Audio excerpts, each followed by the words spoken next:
트럼프 2기 행정부 출범일부터 돌입하는 사상 최대 규모의 추방작전 초반에는 특정 타깃부터 체포하는 족집게 이민 단속을 펼칠 것으로 예고됐습니다. 뉴욕시경이 맨하탄에서 연쇄적으로 방화를 저지른 용의자를 쫓고 있습니다. 뉴욕시가 묻지마 범죄의 주범으로 꼽히는 정신질환 노숙자 문제 해결에 6억 5천만 달러를 투입합니다. 뉴욕시경의 차량 추격전이 다음 달부터 중범죄와 폭력 등 흉악 범죄로 제한됩니다. 모두가 누릴 수 있는 권리, 바로 아름다움입니다. 키스는 누구나 더 쉽고 당당하게 자신의 아름다움을 즐길 수 있는 세상을 꿈꿉니다. 키스는 우리 모두의 미래가 더 아름답게 빛날 수 있도록 최선을 다할 것입니다. 당신의 아름다움의 모든 순간, 키스가 함께합니다. 뉴뱅크와 함께 꿈의 집을 마련하세요. 빠른 승인, 맞춤형 서비스, 전문가 상담, 지역 전문성, 경쟁력 있는 이자율. 뉴뱅크가 주택 소유를 쉽고 간편하게 모든 단계에서 도움을 드립니다. 지금 바로 가까운 뉴뱅크 지점을 방문해서 홈모기지 대출 상품에 대해 문의하세요. 뉴뱅크 제공입니다. 트럼프 2기 행정부 출범일부터 돌입하는 사상 최대 규모의 추방작전 초반에는 특정 타깃부터 체포하는 족집게 이민 단속을 펼칠 것으로 예고됐습니다.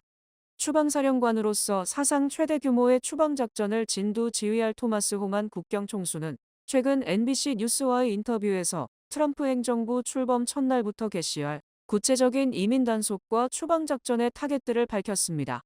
첫째, 호만 국경총수는 워싱턴 수도권에서 시범 실시할 것으로 알려진 일터 단속에 대해 조사 결과를 토대로 강제노동, 노동 착취와 성착취를 위한 인신매매 등을 집중 단속하게 될 것이라고 강조했습니다. 이는 불법 노동자들의 대거 잠적으로 경제적 파장이 예상되는 무차별 일터 급습에 돌입하기보다는 초반에는 신고나 수사를 기반으로 일터에 있는 형사범죄 외국인들을 체포하는 데 주력할 것임을 강조한 것으로 해석됐습니다. 둘째는 이민 단속에서 불법 체류자들을 가족 단위로 적발했을 경우 신병 처리 방안을 밝혔습니다. 이민 단속되는 불법 체류 가족 중에서 형사범죄자는 구금하고 있다가 신속 추방할 것으로 강조했습니다. 함께 단속되는 다른 가족들이 범죄 전과가 없으면 이민 판사에게 넘겨 케이스별로 판정을 받게 될 것입니다. 이민 단속에 적발되는 일가족들을 가족 단위로 수용하는 텐트 시설을 증설할 방침입니다.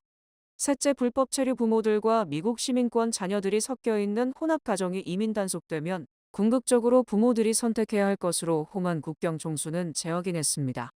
호만 총수는 일가족 가운데 미국 시민권 자녀가 있을 경우 불법 체류 부모들에게 시민권자 자녀까지 데리고 온 가족이 함께 본국으로 돌아가든지 자녀는 친척에게 맡겨 미국에 남기고 불법 체류 부모들만 귀국할 것인지를 선택하게 할 것이라고 설명했습니다. 넷째는 모든 미국인들이 범죄를 저지르는 불법 체류자들을 전화 신고할 수 있도록 새로운 핫라인 신설을 고려하고 있다고 밝혔습니다. 그러나 이민세 관단속국에는 이미 20년 이상 운영되고 있는 팁라인이 있어 별도의 불법 체류자 신고 핫라인이 신설될지 불확실한 것으로 지적되고 있습니다.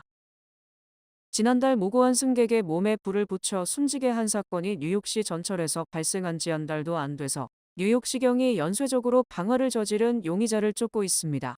경찰은 지난주 몇 시간 사이에 최소 4번의 방화를 저지른 용의자를 공개 수배하고 시민들의 제보를 부탁했습니다. 첫 번째 사건은 10일 새벽 2시 20분경 뉴욕시청 인근에 주차돼 있던 경찰차에 불을 지른 것입니다. 바로 몇 분 뒤 한 블록 떨어진 곳에 세워진 차에 또 불을 질렀습니다. 용의자는 오전 3시가 되기 바로 직전에 종이컵에 불을 지르고 브루클린 브릿지 시청역 인근에 있는 쓰레기통에 던졌습니다. 오전 3시 40분에는 북쪽 방향 제2전철 열차 안에서 자고 있는 승객 앞에서 서성이다가 불을 지르는 모습이 CCTV에 잡혔습니다. 다행히 인명피해는 없었습니다. 연쇄 방화범은 방화 당시 검정색 패딩, 후드, 얼굴 마스크를 착용하고 있었습니다. 뉴욕시가 묻지마 범죄의 주범으로 꼽히는 정신질환 노숙자 문제 해결에 6억 5천만 달러를 투입합니다. 15일 에릭 아담스 뉴욕시장은 급증하는 정신질환 노숙자 문제를 해결하기 위한 구체적인 계획을 공개했습니다. 아담스 시장은 브릿지 투 홈이라는 새로운 프로그램을 통해 뉴욕시 헬스앤병원에 입원한 중증 정신질환 환자 중 퇴원 준비가 됐지만 갈 곳이 없는 이들에게 임시 주거지를 제공할 것이라고 밝혔습니다. 이 프로그램을 통한 임시 주거지에서는 싱글룸, 하루 세끼 식사, 체계적인 레크리에이션 프로그램, 약물 관리, 개인 및 그룹 치료 등 지속적인 관리가 제공될 예정입니다. 또 정신건강 약물 남용 문제를 겪는 노숙자들을 위해 쉘터에 침상 900개를 추가하고 노숙 청소년을 위한 침상을 100개 추가하겠다고 밝혔습니다. 이를 통해 뉴욕시 노숙자 쉘터 수용 가능 인원은 4,900명으로 늘어납니다. 전철역 및 열차 내에서 생활하는 노숙자들이 쉘터에 입소할 수 있도록 관련 아웃리치 팀에 대한 투자도 늘어날 전망입니다. 신생아들이 노숙자 쉘터가 아니라 더 나은 환경에서 태어날 수 있도록 3천만 달러 자금도 투입됩니다. 뉴욕시경의 차량 추격전이 다음 달부터 중범죄와 폭력 등 흉악범죄로 제한됩니다. NYPD 제시카 티시 국장은 15일 경찰의 공격적인 차량 추격전에 따른 사고가 너무 많이 발생하고 있다고 지적한 후 앞으로 차량 추격전은 중범죄와 폭력 등 흉악범죄가 의심되는 경우에만 할 수 있다고 말했습니다. 교통위반이나 일반적인 위반, 비폭력 범죄를 저지른 차량은 추격할 수 없다고 발표했습니다. 또한 안전상의 이유로 차량 추격전을 중단한 경우 어떠한 비난이나 징계 조치도 내려지지 않는다고 덧붙였습니다. NYPD 비공개 자료에 따르면 경찰 추격전에 따른 사고는 에릭 아담스 시장이 취임한 2022년 후반부터 급증했는데 현재까지 최소 17명이 사망하고 300명 이상이 부상을 당했습니다. 특히 존 첼치안 총감이 순찰국장으로 근무했던 2023년 상반기 경우 625건의 차량 추격전이 발생해 과거 5년간 수치를 모두 합한 것보다 많았습니다. 뉴욕시의 또 다른 자료에 따르면 2024년 11월까지 차량 추격전에 따른 사고는 하루 평균 한 건이 넘는 398건으로 최소 315명이 부상을 당했습니다. NYPD의 새 차량 추격전 규정은 다음 달부터 시행됩니다. 바이든 대통령이 트럼프 행정부를 개인적 이익에 따라 권력을 나눠 먹는 체제로 규정하고 국민이 이들이 권력을 남용하지 않도록 제대로 감시해야 한다고 당부했습니다.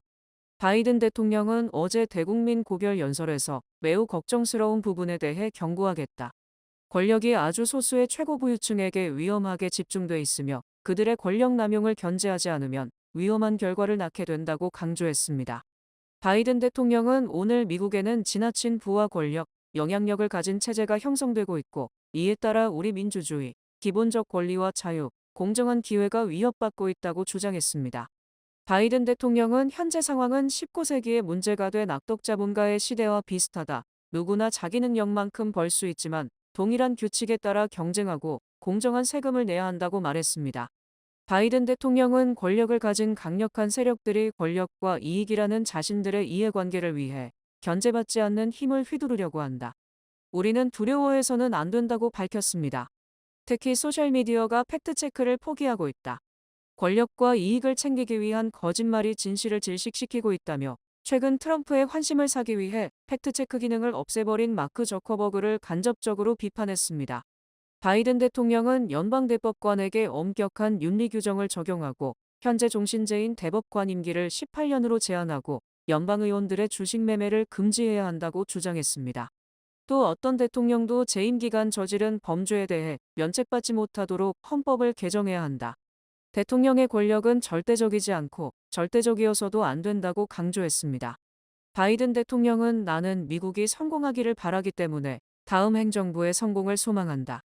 국민 여러분이 미국의 건국 가치를 지켜달라고 당부했습니다. 다음 달 영주권 문호가 취업이민과 가족이민 모두 단 하루도 진전되지 못했습니다. 국무부가 발표한 2월 영주권 문호에 따르면 국무부가 바이든 행정부에서의 마지막 영주권 문호 발표에서 이를 동결, 트럼프 행정부에게 사실상 결정권을 위임한 것으로 풀이됩니다. 한인들이 가장 많이 이용하는 취업이민 3순위 전문직은 2022년 12월 1일로 동결됐고 비전문직도 2020년 12월 8일에서 제자리 걸음을 면치 못했습니다. 또 취업이민 3순위도 2023년 4월 1일로 영주권 우선일자가 동결됐고 4순위 비성직자는 2021년 1월 1일로 동결된 반면 1순위와 5순위 투자이민만 전달과 동일하게 오픈됐습니다. 특히 가족이민은 영주권자의 배우자와 미혼자녀 대상인 2A 순위가 2022년 1월 1일로 동결됐고 1순위는 2015년 11월 22일로 전달과 같았습니다. 시민권자 형제자매 대상인 가족이민 4순위는 영주권 승인일자 2007년 8월 1일로 약 18년 전 신청자가 이제 영주권을 받기 시작했습니다. 이처럼 바이든 행정부가 영주권 승인일자를 올스톱시킨 것은 대대적 이민개혁을 추진하는 트럼프 행정부에 부담을 주지 않으려는 것으로 분석됩니다. 즉 트럼프 행정부가 약 일주일 뒤 출범함에 따라 트럼프 행정부가 자신들의 정책 기조에 맞게 다시 영주권 승인 등의 속도를 정하게 하려는 것입니다. 동영상 플랫폼 틱톡이 오는 19일부터 미국 서비스가 중단될 예정인 가운데 중단 다음 날 취임하는 트럼프 당선인이 취임과 동시에 서비스를 부활시킬 것이며 머스크는 틱톡 인수를 시도하는 것으로 알려졌습니다. 트럼프 당선인은 20일 취임과 동시에 틱톡 금지법의 시행을 최소 60일에서 최대 90일 유예하는 행정명령을 발동, 당분간 서비스를 유지할 것으로 전해졌습니다. 현재 연방법원은 틱톡이 오는 19일까지 미국 사업권을 미국 기업에 매각하지 않으면 틱톡 서비스를 금지하라고 명령했고, 틱톡이 연방대법원에 이에 대해 재고를 요구했지만 이 결정이 19일 이전에 나오지 않을 것으로 보여 사실상 19일 서비스가 중단되게 됩니다. 이에 대해 백악관 국가안보보좌관으로 지명된 마이크 왈츠 하원 의원은 트럼프 당선인이 틱톡을 그대로 두기 위한 옵션들을 검토하고 있다며 당분간 서비스를 유지하도록 할 것임을 시사했습니다. 왈츠 지명자는 대법원이 틱톡 금지법을 승인하면 트럼프 당선인은 그동안 밝혔던 것처럼 틱톡의 서비스를 유지하고 미국인 회원들의 데이터를 보호할 것이라고 강조했습니다. 특히 트럼프 당선인 측은 지난달 27일 연방대법원에 틱톡 금지법의 시행 중단을 요구하는 의견서를 제출하는 등 이미 서비스 유지를 위해 발벗고 나선 상황입니다. 한편 트럼프 당선인의 최측근 실세로 부상한 일론 머스크가 틱톡을 인수할 것이라는 전망이 제기되고 있으며 머스크가 정권 초기에 강력한 권력을 활용, 이를 성사시킬 가능성도 배제할 수 없게 됐습니다. 지난 2020년 대선 때 뉴욕시의 공적인 자원을 선거운동에 동원한 혐의를 받고 있는 드블라지오 전 시장에게 47만 5천 달러를 배상하라는 판결이 내려졌습니다. 뉴욕주 법원은 드블라지오 전 뉴욕시장은 지난 2023년 뉴욕시 윤리위원회가 부과한 벌금 47만 5천 달러를 배상해야 한다. 이 돈이 자신의 공무 수행에 따른 것이라는 주장을 받아들일 수 없다고 판결했습니다. 뉴욕주 법원은 드블라지오 전 뉴욕시장이 2020년 대선 당시 뉴욕시경 인력 등을 경호원 및 수행원으로 대동하고 전국을 누빌 때 뉴욕시 예산 등에 피해를 끼치지 않을 것이라고 수차례 공언하고도 이를 어겼다고 강조했습니다. 뉴욕주법원은 드블라지오 전 시장이 이해상충 행위를 한 것이 명백하며 이에 대한 면책을 요구하는 놀라운 주장을 펼친 것은 전혀 이득이 없는 주장이라며 드블라지오 전 시장의 이의 신청을 기각하고 벌금 납부 명령을 내렸습니다. 드블라지오 전 시장은 2020년 4개월 이상 대선 후보를 노리고 전국을 여행하면서 자신과 경호요원들의 항공료 등 여행 경비 32만 달러를 뉴욕시 예산으로 지불한 것으로 밝혀졌습니다. 이에 따라 뉴욕시 윤리위원회는 뉴욕시경 경찰들을 모두 30일회에 걸쳐 뉴욕주 외로 데리고 다니면서 의무 없는 일을 시킨 데 대해 1회당 5천 달러, 31회 15만 5천 달러의 벌금을 부과했고 드블라지오 시장은 이에 불복, 소송을 제기했었습니다. 이 판결 뒤 뉴욕시 윤리위원회는 윤리위원회의 이해상충 판단과 벌금 부과 결정이 옳았음이 입증됐다며 환영을 표했습니다. 드블라지오 전 시장은 뉴욕시 경찰 인력을 선거운동은 물론 자신의 딸 이사, 아들의 대학 통학 등에 동원한 혐의도 받고 있습니다. 지난달 미국의 소비자 물가가 2.9% 상승, 인플레이션 우려가 여전한 것으로 나타났지만 5개월 만에 상승세가 둔화되고 시장 예상치에 부합했다는 점에서 시장이 안도하고 있습니다. 지난달 미국의 소비자 물가는 연율 기준 2.9% 상승한 것으로 집계됐으며 이는 11월보다는 0.2% 상승한 것으로 11월에 0.3%가 오른 것과 비교하면 상승세가 둔화된 것입니다. 주요 언론들은 2.9% 상승이 연준 목표치보다는 여전히 높지만 시장 예상치에 부합하는 것이라고 분석하고 특히 5개월 만에 상승세가 꺾였다고 지적했습니다. 이처럼 물가 상승세가 둔화됨에 따라 연준이 금리를 인하할 여지가 늘어났다며 다시 금리 인하에 대한 기대감이 커지면서 증시 등이 상승세를 보였습니다. 최근 한 달간 시장에서는 연준이 금리 인하를 중단한 뒤 1에서 2개월 경제지표를 지켜볼 것이라는 전망이 우세했으나 물가 상승 둔화로 다시 통화 완화를 선호하는 비둘기파의 입자가 넓어진 것으로 풀이됩니다. 시카고 상품거래소 패드워치는 올해 연준이 금리를 전혀 인하하지 않을 것이라는 전망이 26%에서 16%로 줄어든 반면 한 번 이상 인하할 것이라는 전망은 35%에서 50%로 상승했습니다. 특히 시장에서는 연준이 이달 말 회의에서는 금리를 동결하겠지만 3월부터 다시 금리 인하에 나설 것이라는 전망이 나오고 있습니다. 시장 전문가들은 연준의 금리 결정 기준은 물가 상승 및 노동시장 동향이라며 물가는 다소 높지만 잡혀가는 추세이므로 노동시장이 약세를 보인다면 금리를 내리게 될 것이라고 예상했습니다. 미국 대형은행들이 4분기 예상을 뛰어넘는 수익을 올린 것으로 나타났습니다. 미국 최대은행인 JP 모건 체이스는 지난해 4분기 순이익이 전년 같은 기간보다 1.5배 증가한 140억 달러라고 발표했습니다. 이 중 투자은행 부분 수수료가 1년 전보다 약 50% 증가했고 자산운용 수수료가 21% 늘어나는 등 투자 및 투자관리 부분의 수익이 급증했습니다. 특히 지난 2년간 고객 자산의 누적 순이익이 9,760억 달러에 달하는 것으로 집계됐습니다. 이에 따라 JP모건의 지난 한 해 전체 순이익은 585억 달러로 전년보다 18% 상승, 미국 역사상 처음으로 연간 순이익 500억 달러를 돌파한 금융기관이 됐습니다. 또 미국 최대 투자은행 골드만삭스는 지난해 4분기 주당 순이익이 11.95달러로 시장 예상치 8.22달러보다 약 30% 정도 높았습니다.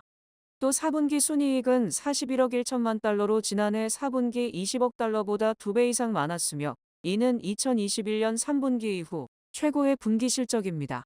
시티그룹도 지난해 4분기 주당 순이익이 1.34달러로 전문가 전망을 웃돌았고 4분기 순이익이 28억 6천만 달러로 1년 전 같은 기간 18억 4천만 달러 적자에서 큰 폭의 흑자로 반전됐습니다.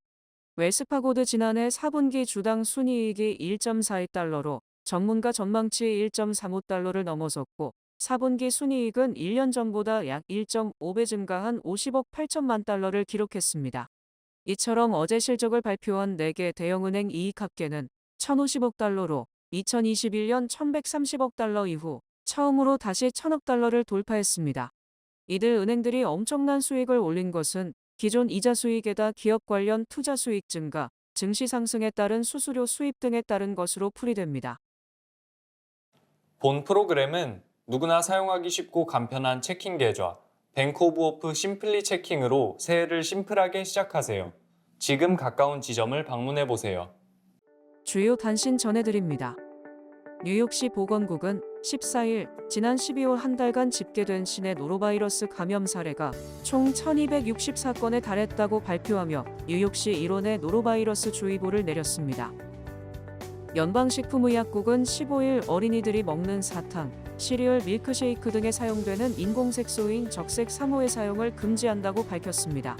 실험 결과 이 색소에 암을 유발할 수 있는 성분이 포함됐다는 판단이 내려졌다는 것입니다. 15일 오후 6시 45분경 맨하탄 센트럴 파크 내 썸머 스테이지 야외 공연장에서 20대 남성이 숨진 채 발견됐습니다. 경찰은 숨진 남성 신체에 외상은 없었다고 밝혔습니다. 매사추세츠 연방검찰은 마약 밀매 조직에 연루된 30대 뉴욕 남성이 연방우정국을 통해 다량의 코카인을 운송하다가 적발됐다고 밝혔습니다. 이 남성은 에어프라이어 등 일반 가전제품에 다량의 코카인을 운송했습니다. 지난해 뉴욕시 주의 관련 311 민원 신고가 전년 대비 소폭 감소한 것으로 나타났습니다. 이는 쓰레기 밀폐 컨테이너 배출 의무 등의 정책이 효과를 나타냈기 때문으로 분석됩니다. 필 머피 뉴저지 주지사는 뉴저지주 인구가 지난해 7월 950만 851명을 기록하며 최고 기록을 달성했다고 발표했습니다. 바이든 행정부가 중국이나 러시아가 미국에서 커넥티드 차량을 판매하는 것을 사실상 원천 차단하는 규제를 확정했습니다. 이 규정안은 미국 안보에 큰 위험이 되는 상황을 차단하기 위한 조치입니다. 증권거래위원회가 소셜미디어 X 인수와 관련해 일론 머스크 테슬라 최고 경영자를 증권 사기 등의 혐의로 제소했습니다. 일정 비율 이상 지분을 보유할 경우 이를 공개해야 하는 의무를 위반했다는 주장입니다. 날씨 전해드립니다. 금요일인 내일은 오전에는 맑고 오후에는 흐리겠습니다. 낮 최고 기온은 40도, 최저 기온은 34도입니다. 해 뜨는 시간은 7시 17분, 해지는 시간은 4시 55분입니다. 이상으로 주간 날씨와 세계 날씨 전해드립니다.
이상으로 1월 16일 목요일 TKC 뉴스데스크 여기서 마치겠습니다. 시청해주신 여러분 고맙습니다.